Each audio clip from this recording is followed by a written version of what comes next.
eh bien, à Adam, et qu'il ne trouva pas parmi ces animaux une aide à Adam, alors l'Éternel fit tomber un profond sommeil sur Adam qui s'endormit. Et il prit une de ses côtes, et il referma sa chair. L'Éternel forma une femme de la côte qu'il avait prise à Adam. Alors là, l'Éternel endormit Adam, il prend une côte, il forma une femme à partir de sa côte, et là, comme les reptiles qu'il avait fait avant, les animaux, le bétail, là, il prit cette femme et l'emmena encore à Adam. Alors là, il l'emmène vers Adam, et Adam, il dit, ah, cette fois, ah là, c'est plus le bétail, c'est plus ça, hein. Ah, cette fois, c'est l'os de mes os, la chair de ma chair, c'est elle qu'on appellera femme, car elle a été prise de l'homme. La femme a été prise de l'homme. Voyez-vous, il fallait que cette femme-là soit prise de Adam. Il ne fallait pas qu'elle soit prise du bétail. Parce que le Seigneur, il dit, il y a des vases d'honneur qui sont faits pour l'honneur et des vases de déshonneur qui sont faits pour la destruction. Hein, on peut lire ça dans Romains. Dans Romains 9, hein, Romains 9, on peut regarder tout Romains 9, quand le Seigneur il parle des vases, hein, des vases d'argile que le potier a fait, il dit il y a des vases d'honneur et des vases de déshonneur. On va parler un peu de ça aussi, hein, des vases. Ça va nous donner un peu de compréhension dans la parole de Dieu. Alors là, l'Éternel, eh bien, de cette femme, hein, ils ont fait l'épouse d'Adam.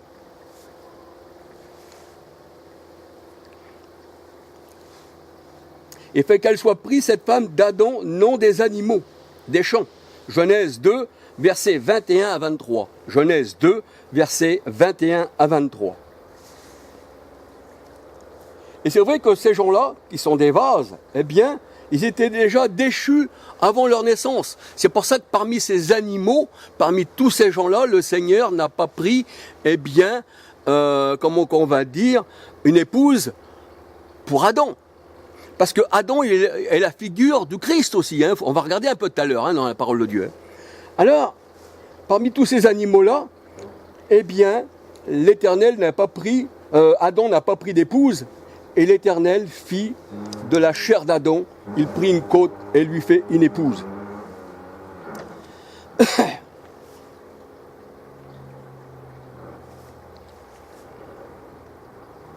Alors la parole de Dieu, elle dit que Adam et Ève étaient dans le jardin d'Éden et ils jouissaient de la bénédiction de Dieu.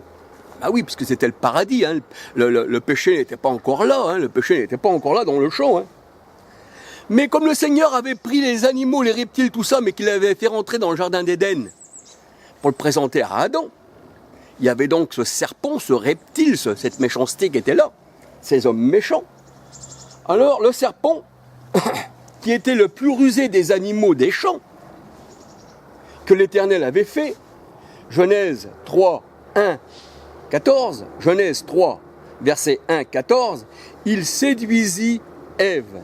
Genèse 2, verset 19, 20. Ça veut dire que le bétail que le Seigneur avait rentré pour présenter à Adam, ces gens-là, cet homme mauvais là, qui est rejeté avant la fondation du monde, comme le Seigneur il disait dans Romains 9, 11, hein, il dit j'ai aimé Jacob, mais Ésaü, bien avant qu'il soit né, je l'ai rejeté.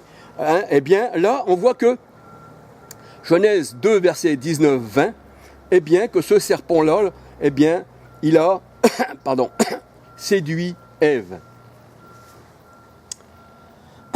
Genèse 3, verset 1 à 24. Genèse 3, verset 1 à 24. Et Ève étant séduite, elle a séduit son mari. Alors la malédiction d'Ève et d'Adam était tombée sur tous les hommes. Romains 5, verset 12, 13, 14. Romains 5, verset 12, 13, 14. Et en regardant bien, Adam, la parole de Dieu, elle dit, hein, Romains 5, 12, 13, 14, je crois que c'est 13 ou 14, il est dit que Adam, il est la figure de celui qui devait venir. Et qu'on regarde dans 1 Corinthiens 15, eh bien, à partir de 45, et si on lit bien, on dit que Christ est le nouvel Adam. Donc il fallait que le nouvel Adam, hein, qui est Christ, eh bien, donne la vie eh bien, à ces élus qu'ils avaient reçu la malédiction par le serpent dans le jardin d'Éden, par tous ces reptiles, par tous ces serpents, voyez-vous. Romains 5, versets 12, 13, 14.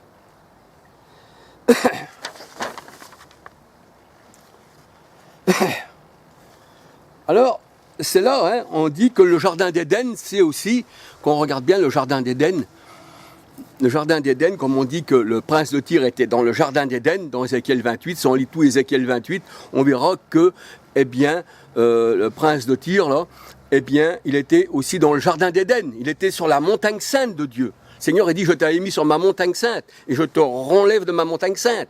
Et là, le jardin, c'était un jardin, le jardin d'Éden, je t'avais mis en Éden, qui disait Seigneur au prince de Tyr, dans Ézéchiel 28.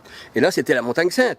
Et là, on voit que de cette montagne sainte, aussi qu'il y avait Adam et Ève qui a été séduits, eh bien, là, les portes, là, ont été fermées. Mais quand le Seigneur est revenu, le nouvel Adam est revenu, il a fait la nouvelle Jérusalem, c'est-à-dire la nouvelle Éden, et le Seigneur, il dit, elle descend du ciel, celle-ci, elle vient pas de la terre, comprenez-vous? Alléluia. Apocalypse 21, versets 1, 2, 9, 10. Et Galates 4, 21 à 31.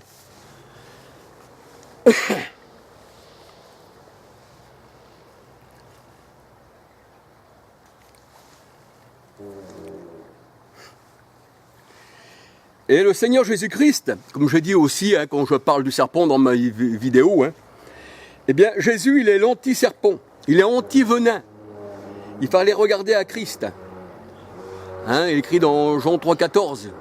Hein, comme la parole de Dieu, elle dit, comme Moïse a élevé le serpent dans le désert, il fallait aussi que le Fils de l'homme soit élevé comme le serpent que Moïse a élevé dans le désert. Donc le Christ, il est un anti-venin. Alléluia. Un anti-serpent.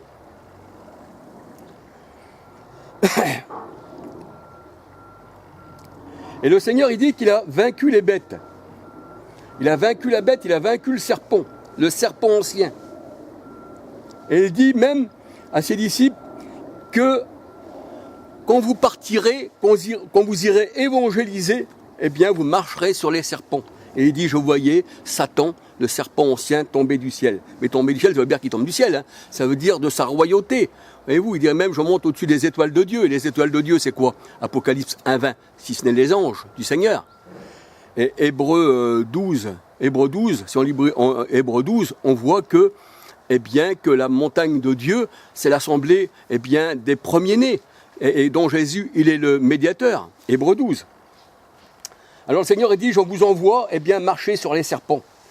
C'est-à-dire sur la bête des champs, hein, sur les hommes. Luc 10, versets 17, 18, 19. Et le Seigneur Jésus disait toujours aux pharisiens, race de serpent, race de vipère. Matthieu 23, versets 31, 32, 33. Et même Paul disait qu'il avait vaincu ces bêtes-là, eh bien, à Éphèse. 1 Corinthiens 15, 32. Apocalypse 17, 11. Les bêtes, les rois. Apocalypse 17, 11. 1 Corinthiens 15, 32. Et Jésus dit, j'ai vaincu le monde, c'est-à-dire la bête, le monde. Jean 16, verset 33. Et c'est vrai que l'Adam de la Genèse était une figure de Christ. Il était la figure de celui qui devait venir. Romains 5, verset 14. Donc le Christ, il est un contrepoison d'Adam. C'est-à-dire, Adam nous avait donné la mort, Adam était devenu un serpent parce que ça l'a laissé séduire, mais le Seigneur est un contrepoison. Voyez-vous, il nous a redonné la vie. Et nous étions morts à cause, eh bien, de cela, de ce qui s'avait passé, eh bien, dans le jardin d'Éden. Et la parole de Dieu nous dit que ce serpent qui est des champs, qui fait partie des champs, Genèse 3, 1, 14, parmi le bétail des champs, ce serpent qui était le plus rusé des animaux des champs, eh bien, le Seigneur dit que le champ représente le monde. Et on peut lire ça dans la parole de Dieu, dans Matthieu 13, versets 38 à 43. Matthieu 13, versets 38 à 43. Le champ, c'est le monde. Et cet animal, là, le serpent, était, eh bien, dans le champ, et était le plus rusé des animaux des champs. Ça veut dire qu'il faisait le plus rusé des animaux du monde. Genèse 3, versets 1 à 14. Mais il n'y avait pas qu'un seul. Parce que tous ces gens-là, race de serpents, c'est le monde entier. C'est pas juste une personne qui serait comme ça et qui gouvernerait le monde. Puis qui ensuite mourrait, puis qu'elle n'aurait plus personne pour gouverner. C'est tous les successeurs jusqu'à aujourd'hui encore. C'est pour ça que le Seigneur a dit, je vous ai retiré du monde et vous en faites plus partie. Et nous savons que la franc-maçonnerie, tout ça, eh bien ce sont les serpents, c'est eux qui gouvernent le monde. Jésuites, enfin tout ce qui s'ensuit. Et ce qui est considéré comme du bétail, la parole de Dieu nous dit, eh bien ce sont les animaux de la campagne. Et le mot campagne signifie pays. Pays. Et pays, c'est là où devient le mot paysan. Et le mot paysan vient du mot païen. Pays, païen, paysan. Et en latin, le mot paysan veut dire, et le mot pays veut dire paganus. Et paganus, ça veut dire païen. Et un païen, c'est pas un athée, c'est aussi quelqu'un qui croit aux idoles, aux statues, tout ça. Voyez-vous? Mais ça, c'est englobé dans tout ça aussi, hein, même ceux qui ne croient pas. Hein. Ceux qui ne croient pas qu'ils sont athées ou qui sont idolâtres ou qui sont païens, parce qu'il y a le païen qui croit à ses idoles et l'athée qui croit en rien. Mais il croit quand même à son portefeuille. Et si on lui fait du mal, il croit quand même qu'on lui fait mal. Voyez-vous? Mais des fois, il ne reconnaît pas le bien. Eh bien ça, le mot latin, un paganus, qui va du mot paysan, pays, signifie campagne. Signifie campagne. Alors, si vous avez un téléphone portable, vous savez qu'on demande des questions, quelle est l'origine bien du mot paysan, ou du mot païen plutôt, l'origine du mot païen. Vous demandez à votre téléphone s'il parle, hein, si vous cherchez ailleurs, hein, vous avez des dictionnaires aussi du monde, hein, vous regardez, le mot païen signifie eh bien, celui qui vient eh bien, du pays. Voyez-vous, c'est le paysan, c'est paganus, qui signifie campagne, campagnard. Alors que ce soit le lion, cet animal, que ce soit le lion, cet animal qu'on regarde au sens spirituel, eh bien, cet animal,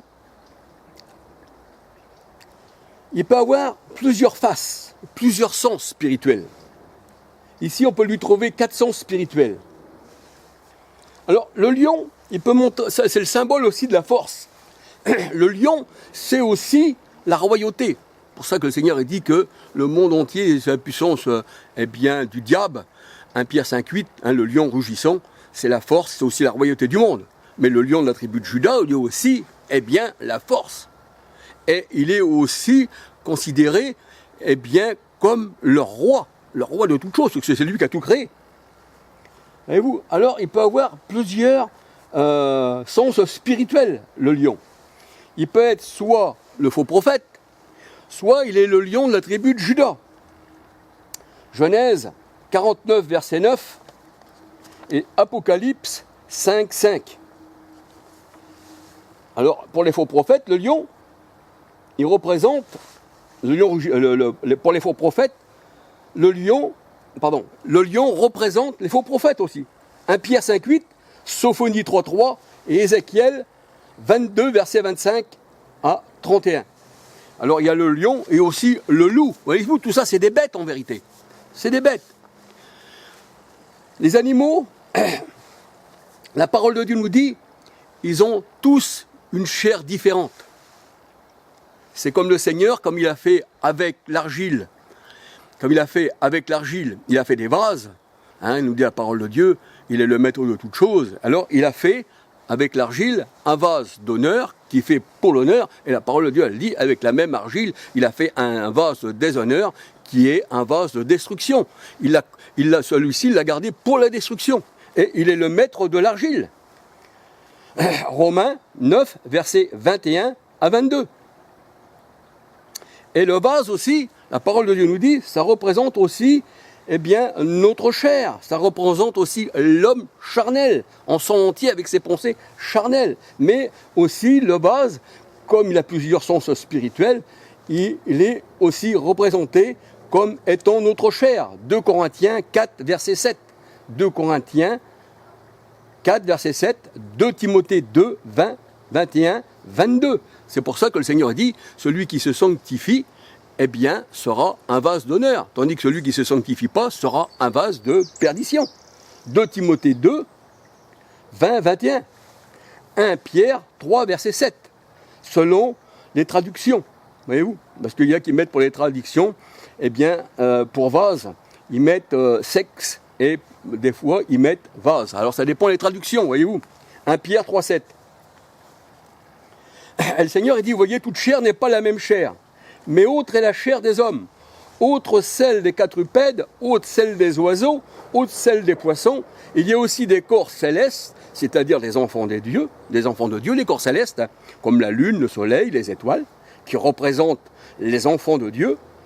C'est pour ça que quand Joseph il disait, je voyais le soleil, la lune, les étoiles qui se prosternaient à mes pieds, son père lui dit, faudrait-il que ta mère et tes frères se prosternent devant toi. Voyez-vous, c'était le soleil, la lune, et ça c'était des enfants de Dieu. Genèse 37, verset 9-10. Genèse 37, verset 9-10. Apocalypse 1, verset 20. Apocalypse 1, verset 20. Là, ce sont les étoiles, ce sont les anges. Apocalypse 22, 16. Jésus, l'étoile du matin. Un astre sort de Jacob.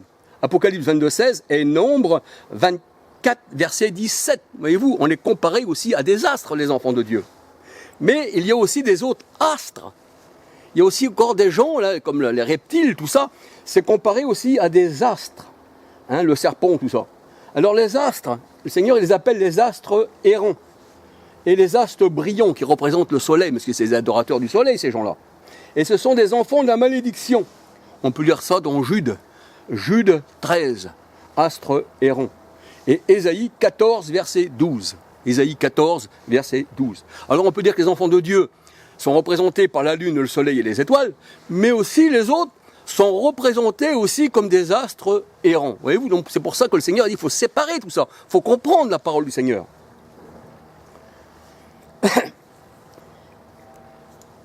Alors notre nouvel homme a fait de nous des animaux différents. Et différents des animaux des champs. 1 Corinthiens 15, versets 38 à 48. 1 Corinthiens 15, versets 38 à 48. C'est pour ça que le Seigneur il dit qu'il y a une étoile qui diffère d'une autre étoile, comme nous avons vu. Hein, il y a des astres qui n'appartiennent pas au Seigneur, mais il y en a aussi des autres qui appartiennent au Seigneur, parce que ça représente les enfants de Dieu, ça représente les anges. Voyez-vous ? Et il dit la chair hein, des reptiles, tout ça, autre est la chair des reptiles, autre est la chair de ci, autre la chair de ça. Ça veut dire qu'il y a une distinction. C'est pour ça que le Seigneur il dit, tu feras une distinction entre les animaux purs et les animaux impurs. Hein, 1 Corinthiens 15, versets 38 à 48. Alors le lion, l'aigle, qui étaient des animaux impurs, entraient dans la composition des chérubins. Et là, pourtant, c'est des enfants de Dieu. Et là, ça rentrait dans la composition des chérubins.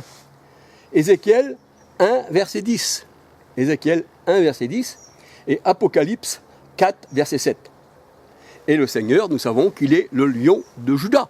Mais ce n'est pas un animal. Tout ça, c'est symbolique. Eh oui.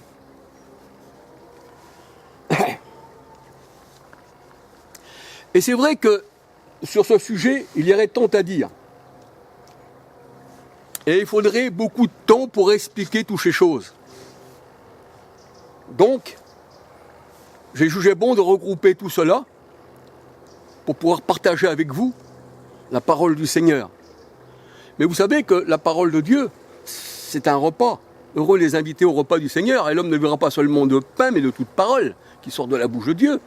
Hein, Deutéronome, ouais, je crois que c'est Deutéronome 8.3, hein, comme le Seigneur il disait hein, dans le désert, quand il allait dans le désert, c'est ça la poussière du désert, hein, dans le désert, le serpent est toujours dans le désert, il mange, il est sur son ventre, là, il marche comme un reptile, il est comparé à quelqu'un qui va te mordre. Eh bien là,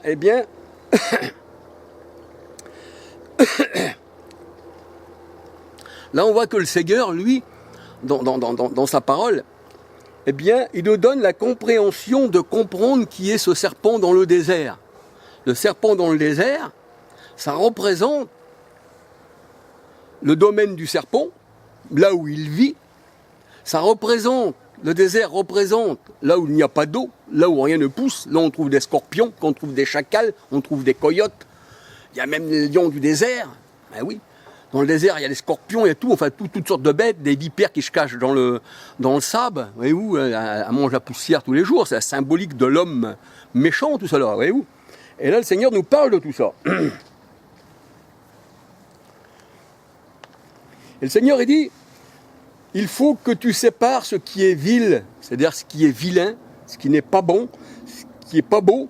Il faut que tu sépares, il faut que tu comprennes ce qui est vilain et ce qui est saint. Il faut que tu comprennes et que tu aies une compréhension pour pouvoir les séparer. Et là, je te donnerai la vie éternelle, dit le Seigneur. Jérémie 15, verset 19.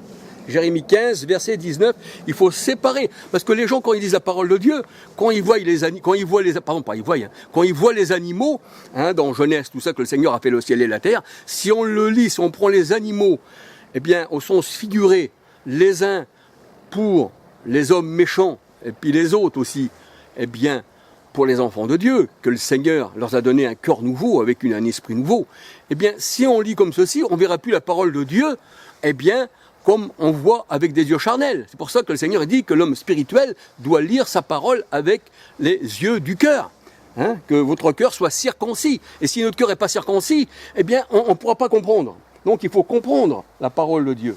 Et c'est pour ça que le Seigneur il dit qu'il a séparé les eaux des eaux. Et qu'il a séparé la lumière d'avec les ténèbres.